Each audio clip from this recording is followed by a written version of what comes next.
She wasn't sneaking out to have fun, she was sneaking out to work. A 12-year-old, in a diner kitchen.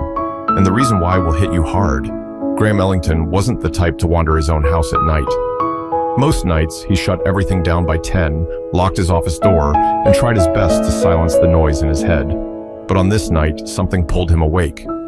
Maybe it was the dryness in his throat, maybe the pressure from staring at screens for 12 hours straight. Whatever it was, he slid out of bed in his Pacific Grove home and headed toward the kitchen. He expected darkness, stillness, silence.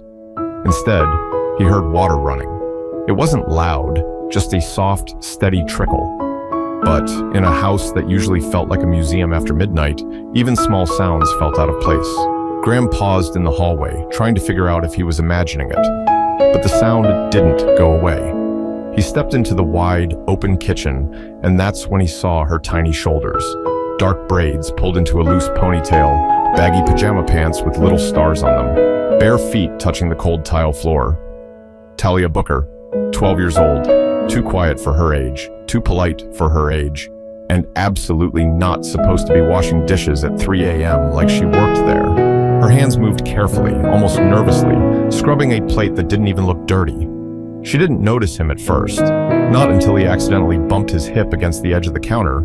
Talia whipped around like she'd been caught stealing. Her eyes went wide. Mr. Ellington, I'm sorry, I didn't mean to wake you. You didn't, Graham said, lifting a hand. I just came down for water. What are you doing awake? I'm just helping, she said, her voice barely above a whisper. I didn't finish earlier. That's not your job, he told her gently, taking a few steps closer. It's late. Really late. She shook her head quickly. I don't mind. Talia, he said, keeping his tone calm. You should be asleep right now. You've got school in the morning. That's when she froze. Not physically, but in her face. Her expression slipped just enough for him to see something wasn't right. She looked scared. Not scared of him, but scared of what he was asking. She turned away from him and rinsed the plate, her hands shaking slightly. I'm fine, she said. Really, I'm almost done. Graham watched her for a moment. Her shoulders were too tense. Her movements felt rehearsed, like she'd done this many times before. He glanced toward the guest room hallway where he knew Marissa, her mother, was asleep between overnight cleaning tasks. He lowered his voice. Does your mom know you're up? Talia hesitated. It was barely 2 seconds, but enough for him to notice. I didn't want to bother her, she whispered. That's not what I asked. She placed the plate in the drying rack and exhaled. She's tired. I just wanted to help. Graham studied her for a long moment. He wasn't a parent. He barely knew how to talk to kids without feeling awkward. But he could tell when someone was trying to hide something. Talia, he said softly, is everything okay? Her hands froze midair. She swallowed hard. I have to go back to bed. Before he could say anything else, she turned, drying her hands on her pajama pants. She walked past him quickly, head down, like she was afraid eye contact might crack her open. He almost reached out to stop her. Almost. But then she disappeared down the hallway without another word. Graham stood alone in the kitchen, staring at the dripping faucet she forgot to turn off. The house felt too quiet again, except for the sound of something he couldn't quite name growing in the back of his mind, something that didn't sit right. He shut off the water, grabbed his glass, and stood there for a moment longer. He didn't know it yet, but that simple question, why was she washing dishes at 3 a.m., was about to drag him into a world he'd never bothered to look at before. But the strangest part was how quickly the next clue showed up, and it didn't come from Talia or Marissa. It came from a phone call the very next morning. Graham woke up the next morning with the image of Talia at the sink still stuck in his mind. He tried brushing it aside while he showered, tried ignoring it while he got dressed, even tried drowning it out with the sound of emails pinging his laptop, but nothing worked. Every few minutes, that moment replayed. Her tiny hands scrubbing a spotless dish, her shaky voice, the way she rushed off like she was running from something. By 7:30, the house was already alive. Marissa was in the hallway, wiping down the framed photographs Graham barely remembered hanging. She always moved quietly, almost like she didn't want to take up too much space. He stepped out of his office as she dusted the last frame. Morning, Marissa. She jumped a little, then smiled. Good morning, Mr. Ellington. I didn't know you were up already. Want breakfast? No, not yet. He hesitated. Hey, can I ask you something? Her smile softened, but he saw her guard come up just a little. She had that look people get when they're used to preparing for bad news. Of course. He cleared his throat. Was Talia up late last night? Marissa blinked. Late? No. We both went to sleep early. Why? Graham rubbed the back of his neck. I found her washing dishes at 3 in the morning. It took less than a second for her expression to change. Her shoulders stiffened. Her eyes dropped. She was up at 3? Yeah, she said she didn't want to bother you. Marissa let out a shaky breath. I'm sorry, Mr. Ellington. She shouldn't have done that. He wasn't angry, but he couldn't shake the worry. She looked exhausted. Is she all right? Yes, Marissa said quickly, too quickly. She's just been tired. Growing girl, you know. He didn't buy it, not for a second. But before he could push further, Talia appeared at the end of the hallway holding her backpack. She looked surprised to see the two of them talking. Morning, she said softly. Morning, Graham replied. You ready for school? Another hesitation. Another tiny crack he almost missed. Yeah. Marissa jumped in. We'll head out in a minute. Talia mumbled something and slipped toward the front door. Once she was out of earshot, Graham spoke again, keeping his voice low. Something's going on, Marissa. Her hands froze around the duster. It's fine, I promise. I don't think it is. She looked away, not angrily, more like she was trying not to crumble. Please, Mr. Ellington, just let me handle it. Before he could reply, her phone buzzed on the counter. She glanced at it and her entire posture shifted, like her heart dropped into her stomach. Everything okay? He asked. She didn't answer right away. Instead, she pressed the phone to her chest, closed her eyes, and whispered, Lord, not today. That's when he knew for sure this wasn't something small. But before he could ask what the call was about, Talia poked her head back into the hallway. Mom, we're gonna be late. Marissa forced a smile. I'm coming, baby. She grabbed her purse, gave Graham a quick nod, and hurried out the door without another word. The silence that followed wasn't peaceful. It felt heavy. Heavy enough to sit in his chest like a weight. He tried returning to work. He really did. But after 20 minutes of staring at lines of code that didn't make sense anymore, he gave up. He shut his laptop, leaned back in his chair, and exhaled. Something was off with that family. Something they were trying way too hard to hide. His phone rang before the thought even finished forming. He glanced at the caller ID, Lincoln Middle School, attendance office. A chill hit him, not fear, just instinct. He answered. This is Graham. Good morning, a woman said. We're calling to confirm that Talia Booker will be out again today. He sat up. Again? Yes, sir. This is her 3rd day this week. Graham stared at the wall, his grip tightening. She left for school this morning. The woman sounded confused. Sir, she's not here. He didn't respond. Couldn't. His mind raced back to her swollen eyes, her slow steps, the way she avoided every question that came too close to the truth. The woman on the phone spoke again. Would you like us to note her absence? No, Graham said quietly. I'll handle it. He hung up and sat there, listening to the clock ticking on the wall. Everything he thought he knew about Marissa and her daughter suddenly felt wrong, but he had no idea that the explanation he was looking for would hit him harder than anything he expected, and it all started with another conversation he wasn't prepared for. Graham didn't move for a while after hanging up. The call kept replaying in his head. This is her 3rd day this week. He thought about the look on Marissa's face that morning, the way she clutched her phone like it carried bad news, the way Talia avoided his eyes. None of it felt random anymore. By the time he finally stood up from his chair, he already knew he wasn't going to get anything done at work. He needed answers. Around 9:30, he heard the side door open, followed by footsteps and the soft thud of someone setting down cleaning supplies. Marissa must have come back from dropping off Talia, or pretending to. He walked into the hallway and found her kneeling near the baseboards with a scrub brush. She was working fast, almost frantically, like she needed her hands to stay busy. Marissa, he said. She didn't look up. I already cleaned in here, Mr. Ellington. I'm just touching up. We need to talk. Her brush paused mid-stroke. She closed her eyes, took a breath, then slowly sat back on her heels. I was hoping you wouldn't say that. Graham stepped closer. I got a call from Lincoln Middle School. That was all it took. Her face went pale and her shoulders slumped, like the truth had finally caught up to her. They said Talia's been out 3 days this week, he continued. What's going on? And please, don't tell me she's sick. Marissa pressed her fingers to her forehead. I'm sorry. I didn't want you involved in this. I am involved, he said. She's in my home. If she's in trouble, I need to know. Marissa's eyes glistened. She's not in trouble. She's just tired. From what? She hesitated. He could practically see the fight happening inside her, protect her daughter, or tell the truth. Marissa, he said softly, I'm not here to judge you. Her voice cracked. You don't understand, Mr. Ellington. If I tell you everything, I might lose my job and I can't lose this job. His heart pulled tight. You're not getting fired. Talk to me. She shook her head like she didn't believe him, but then she wiped her face and forced the words out. Talia hasn't been going to school because I've been working more. She's been helping me with things at home, things I can't get to. That doesn't sound right, he said gently. She's a kid. She shouldn't be doing that. Marissa looked down at her hands. I know she shouldn't. But some days, I barely have enough hours left in the day to breathe.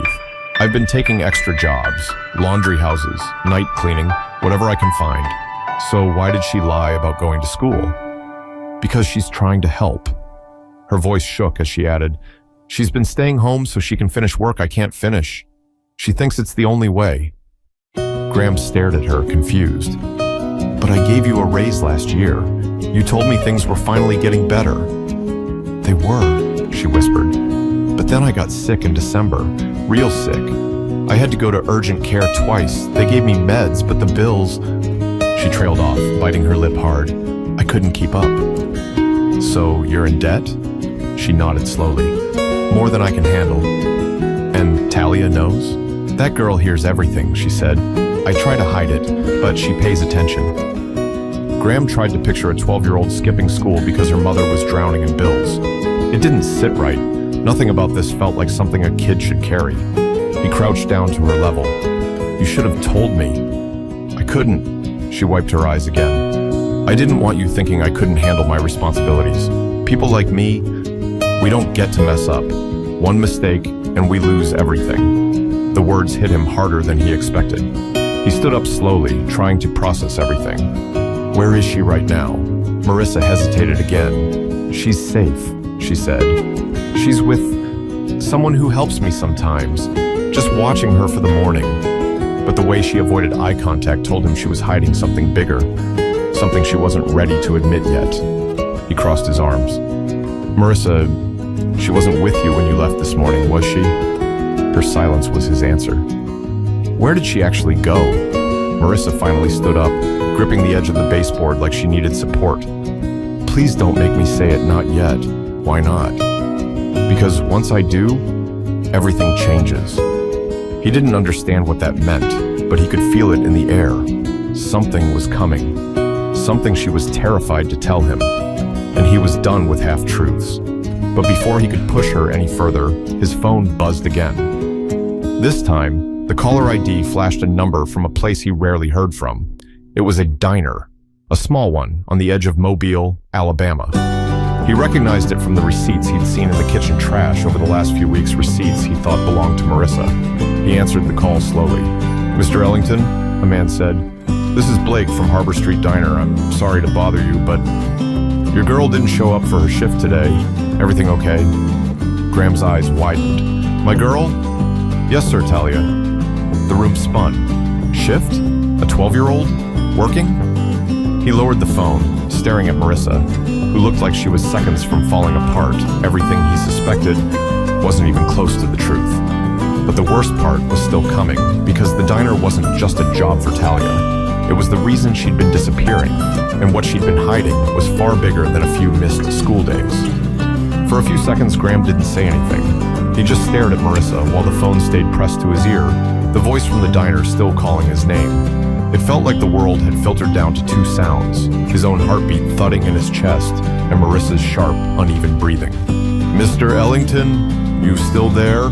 The man on the line asked. Graham finally forced out the words. Yeah, I'm here. Do you know if she's coming in later? The man continued. She's usually early, and she never misses. Never misses. His stomach twisted. I'll call you back, Graham said and hung up. The moment the phone dropped to his side, Marissa covered her mouth and let out a sound he'd never heard from her, a choked sob that broke loose like she couldn't hold it in anymore. Her shoulders shook, and she backed up until she hit the wall behind her. I'm sorry, she whispered through her tears. I'm so sorry, Mr. Ellington. I didn't want you to find out like this. Graham walked toward her, speaking softly. Marissa, why is your daughter working at a diner? She shook her head violently. It wasn't supposed to be like that. She wasn't supposed to work.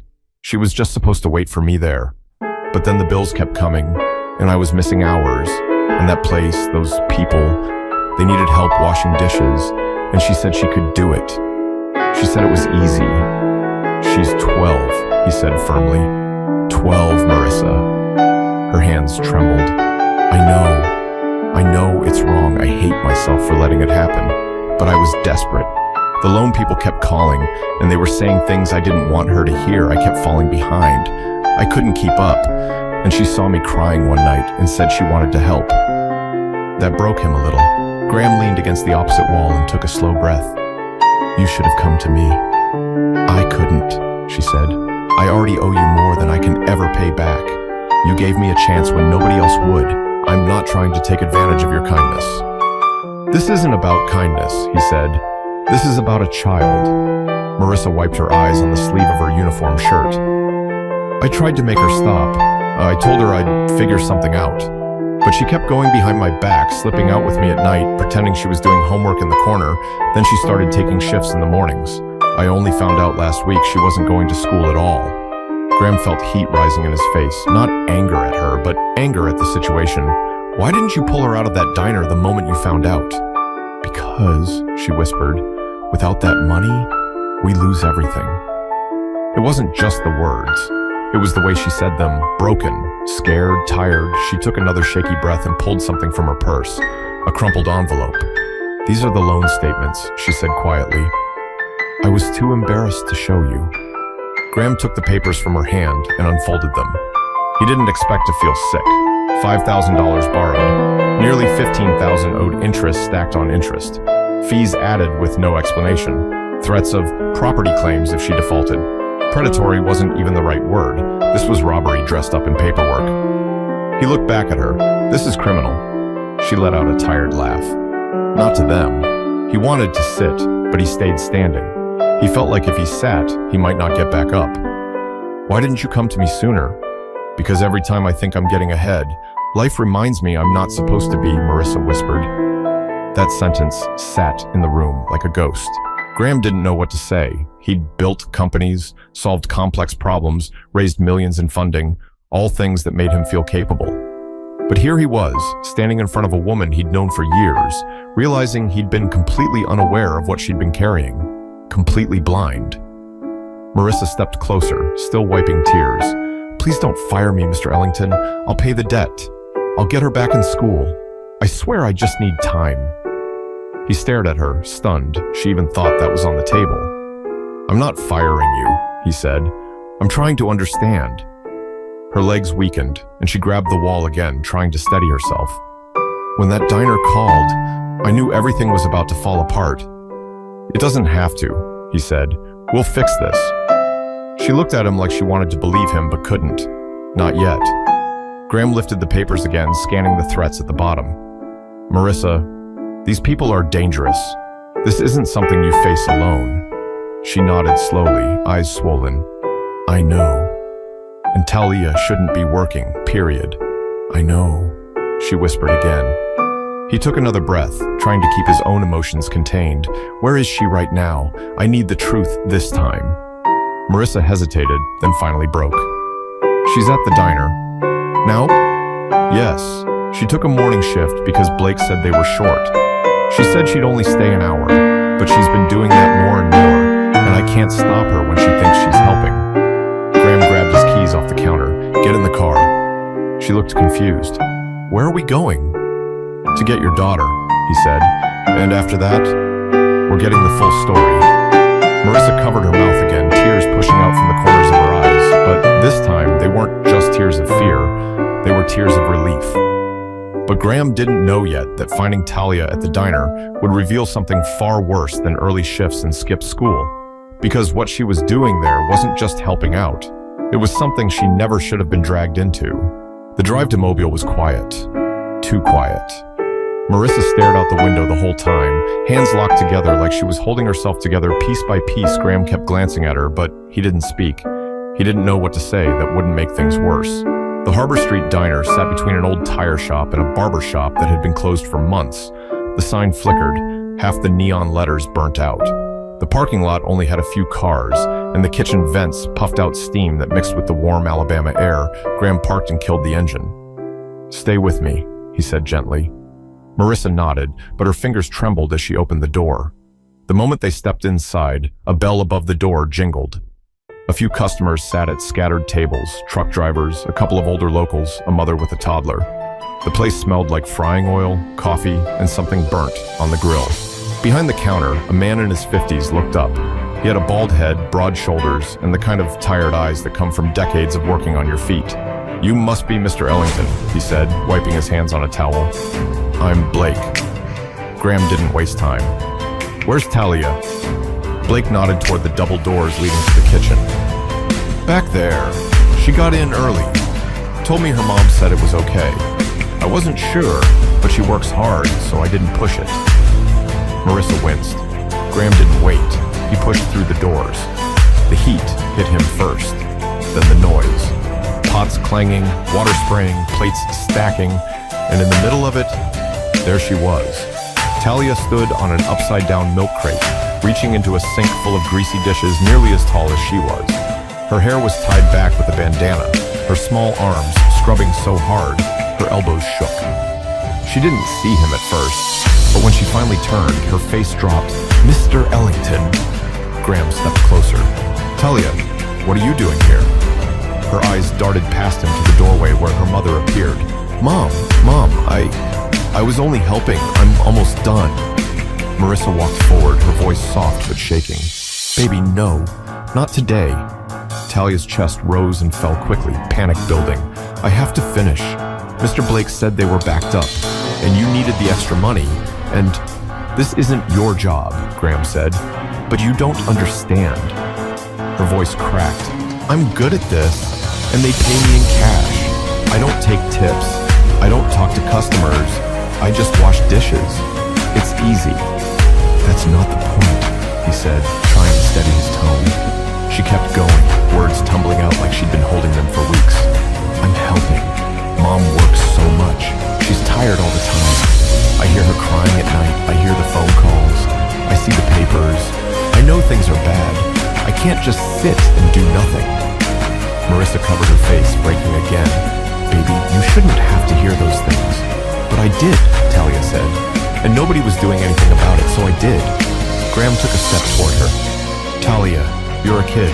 You shouldn't be working long hours in a kitchen or missing school.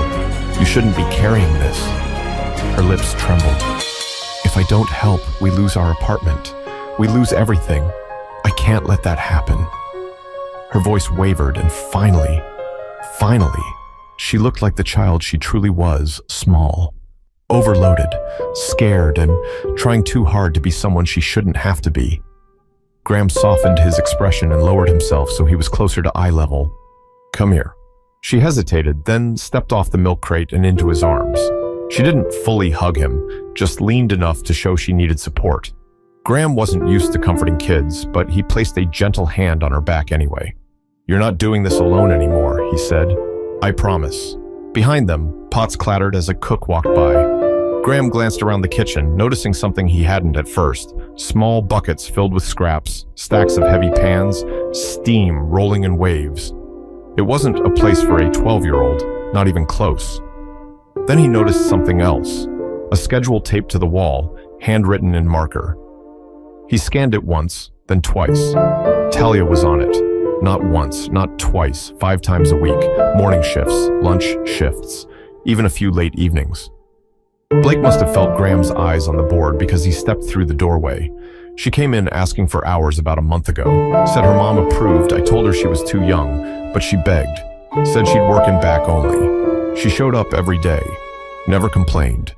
Never caused trouble. Graham stared at him. You knew she was 12. Blake sighed. I figured she was older. She works like an adult. I didn't ask too many questions. That's on me.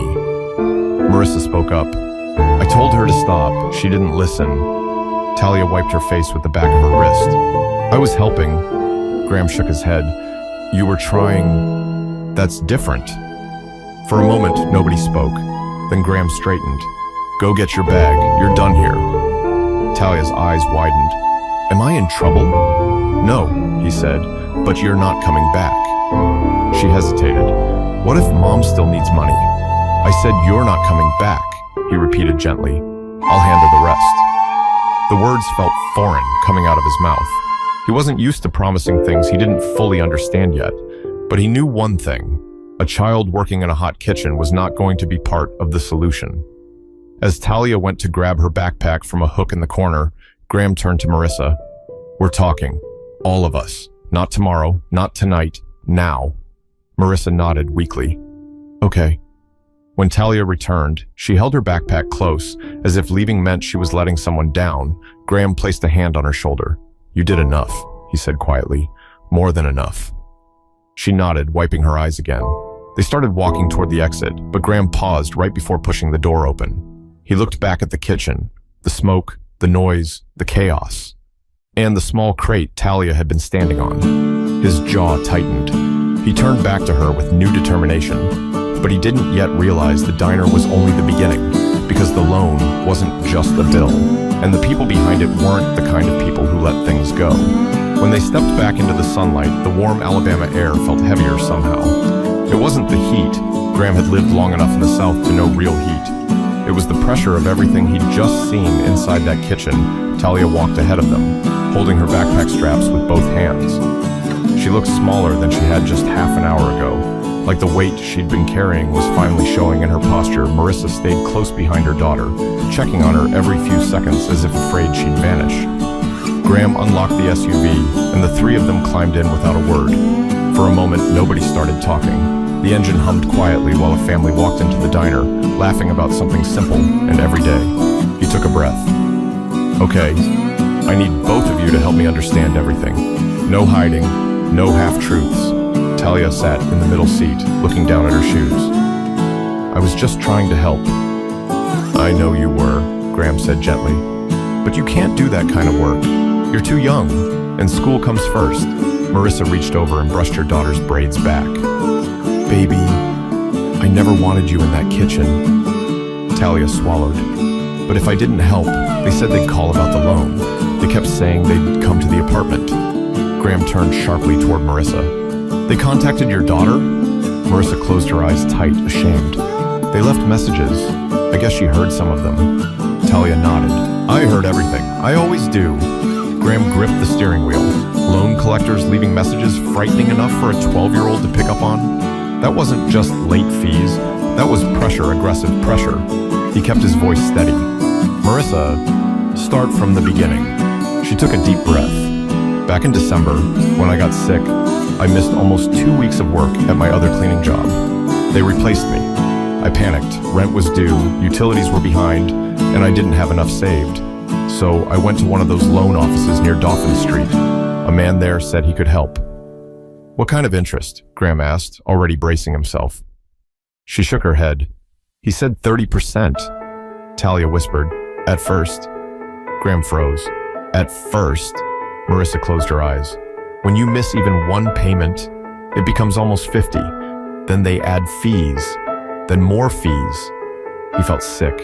That's not a loan, that's a trap. I know that now, she whispered. But at the time, I was desperate. I just needed a way to get through the month. I thought I could pay it back once my hours picked up again. And they didn't, Graham said quietly. Marissa nodded. Then in January, the collector started calling. At first it was polite, then less polite.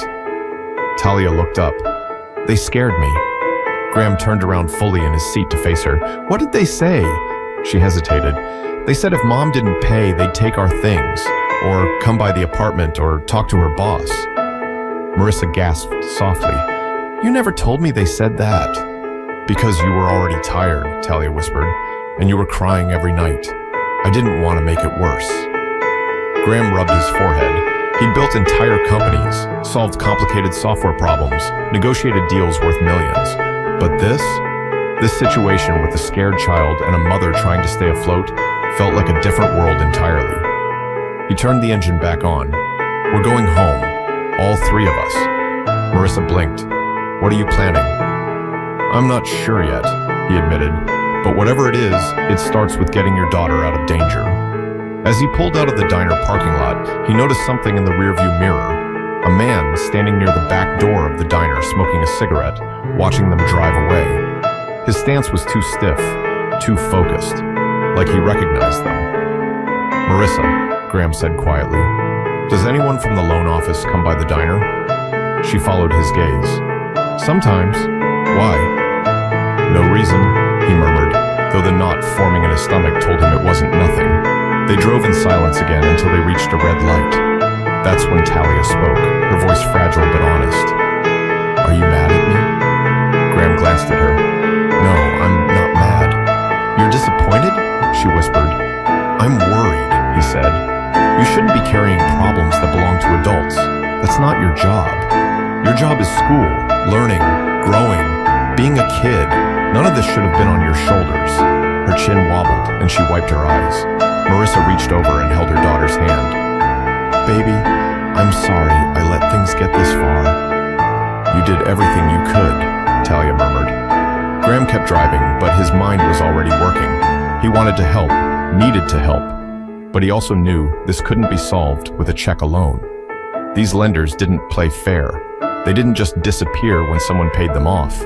People who preyed on desperation always wanted more.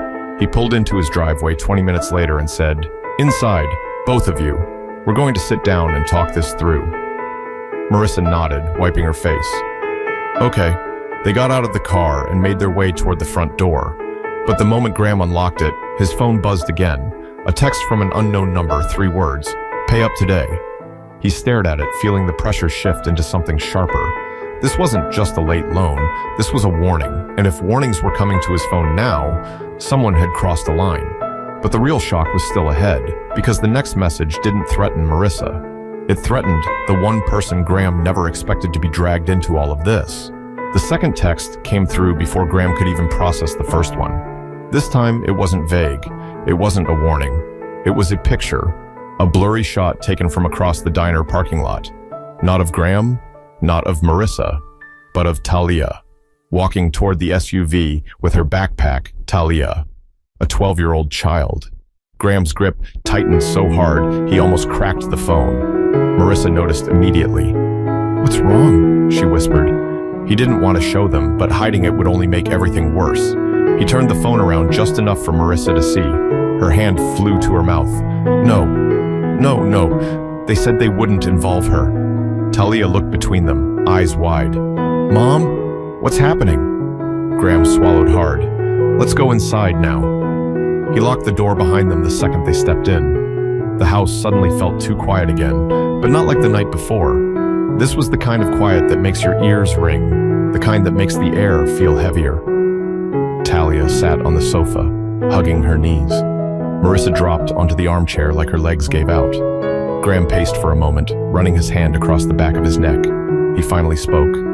Okay, we're not dancing around this anymore. Tell me everything about this lone place, names, numbers, anything. Marissa nodded slowly, wiping tears that kept falling. The place is called Southern Advanced Solutions. It's not a bank, it's one of those little storefronts near the highway. You'd miss it if you weren't looking. And the man who gave you the loan? His name's Travis. He's not the type of person you argue with. He acts friendly, but once you owe him, he changes. He came by the apartment once. He said if I didn't pay, they'd collect in other ways. I didn't know what that meant. I didn't want to know. Graham clenched his jaw. Did you report him? And tell who? She said with a hopeless laugh. People like me don't get taken seriously. They say it's civil matters. Or they say stop borrowing money you don't have. He sat down across from them. You're not alone anymore. Understand that. Talia peeked up. Are they going to come here? No, he said firmly. Nobody is coming near you again. But he didn't fully believe that yet. Not until he came up with a plan. Marissa leaned forward. Mr. Ellington, I don't want you involved in this. They play dirty. They don't care who gets hurt. He shook his head. Too late. They already involved me the moment they sent that picture. And they know where you live now, she whispered. The room fell silent again. Talia finally spoke, her voice small. Are we safe here? Graham turned to her fully. Yes, you hear me? Yes. But she kept staring at him like she could see every doubt he was hiding behind those words. He exhaled slowly and stood. Marissa, let me see all the paperwork again. She reached into her purse with shaking hands and handed him the envelope. Graham unfolded each document on the coffee table, loan agreements covered in tiny print, terms written in intentionally confusing language, threats disguised as reminders. He frowned. This isn't even legally binding. Half of this is garbage meant to scare you. Marissa let out a sob. But it worked. It won't anymore, he said, because I know someone who can handle this. She looked up. A lawyer? Better, he said, an old friend of mine who works with financial crime cases. He grabbed his phone, stepped into the kitchen, and hit a contact he hadn't used in years. The line picked up quickly. Graham Ellington, the voice said. Well, didn't think you still had my number. I need help, Jonah, Graham said, no hesitation. Someone is extorting my housekeeper. Jonah whistled. That's one I haven't heard before. I'm sending you files. I need you to check if this company is even real. Send them, Jonah replied. Give me 15 minutes. Graham ended the call and turned around, only to find Talia standing quietly behind him. She tugged on his sleeve. Can I ask something? Anything. Her voice cracked. Are you mad at my mom? No, he said immediately. Not even a little. She tried so hard, Talia whispered, tears filling her eyes again. She kept saying she'd fix it, but I kept hearing those messages, and I couldn't let her do it alone. Graham crouched so he was level with her. Look at me. She lifted her eyes slowly. You should never have had to hear those things, he said. You should never have had to work in a diner. You should be in school with kids your age, laughing, learning, being a kid, and I'm going to make sure you get that back. She threw her arms around him without warning, and it startled him, but he wrapped his arms around her anyway. It felt like holding someone who'd been trying to be strong for too long. Marissa stood quietly in the doorway, tears running down her face. Thank you, she whispered. Before Graham could answer, his phone buzzed again. This time it was Jonah. He picked up immediately. Talk to me. Jonah didn't waste time. Graham, the company your friend borrowed from, they're not just predatory, they're dirty. How dirty? They're being watched, Jonah said. Money laundering, illegal lending, intimidation tactics, the whole list. Graham's stomach tightened. But here's the part you're not going to like, Jonah continued. The man running this operation, he's not just some loan shark. He's tied to a bigger organization. And once someone owes him money, Jonah paused. He doesn't let go. Graham's eyes lifted slowly toward the living room, where Marissa and Talia sat waiting for a future they didn't even know was hanging by a thread. And Graham, Jonah added, if they sent you a picture of that girl, they're not just watching, they're warning you to stay out. Graham's pulse hammered, not happening. Then be careful, Jonah said. People like this don't care who they hurt. Graham ended the call. He stood there for a moment, gripping the phone, staring into the living room. Because now he understood the truth. This wasn't about a loan anymore. This wasn't about late payments or extra shifts at a diner. This was about a child who had become collateral in a game she didn't even know existed. And Graham Ellington, quiet, private, work-obsessed, Graham, was the only person standing between her and something far darker. He walked back into the room, determination replacing every shred of hesitation. We're not hiding anymore, he said. Marissa looked up. What do you mean? I mean, I'm fixing this, he said. All of it. But the ending wasn't written yet, because the hardest part wasn't confronting the loan sharks. It was facing the truth about himself and what he owed to the people he'd overlooked for far too long. Graham didn't sleep that night, not even for a second. He stayed at the kitchen table with every document spread in front of him, his laptop open, his phone plugged in beside him. Every now and then, he'd glance toward the guest room hallway where Marissa and Talia were sleeping, really sleeping, for the first time in weeks. No dishes, no collectors, no fear creeping through the walls.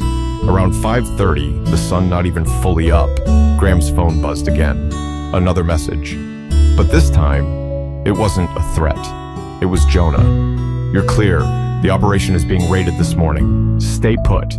Graham exhaled so deeply he felt the tension leave his bones. Finally, one piece of good news.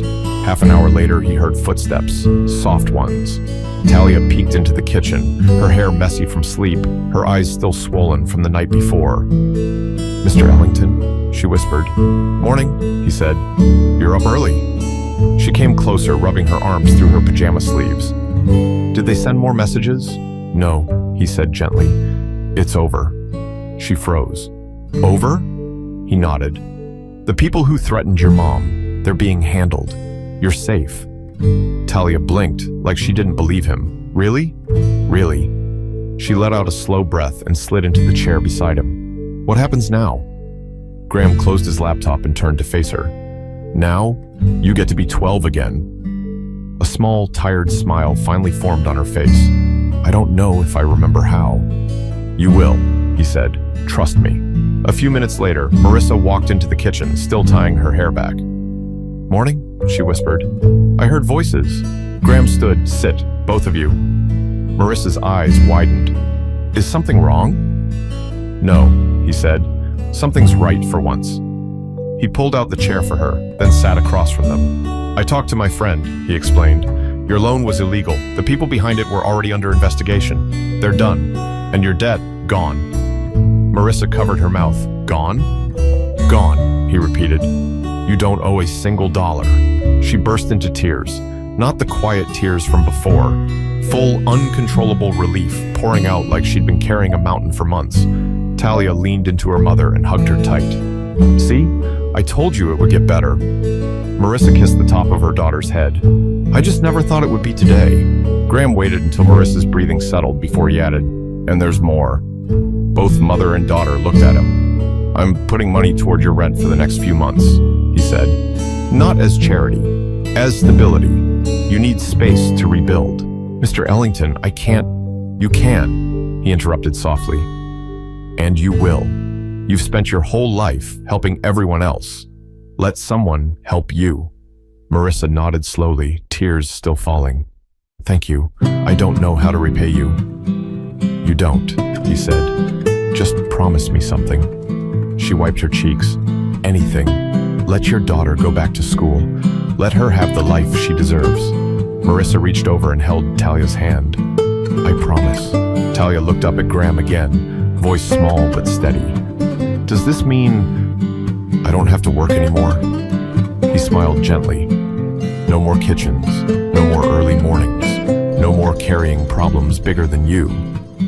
Relief washed over her face, and for the first time since he'd known her, she looked like a kid again, just a kid. They spent the rest of the morning talking, laughing, planning. Marissa made breakfast for the first time in days without rushing. Talia showed him drawings she'd hidden in her backpack, things she made while sitting in the corner of the diner before the rush hits. Before anyone noticed, she had talent.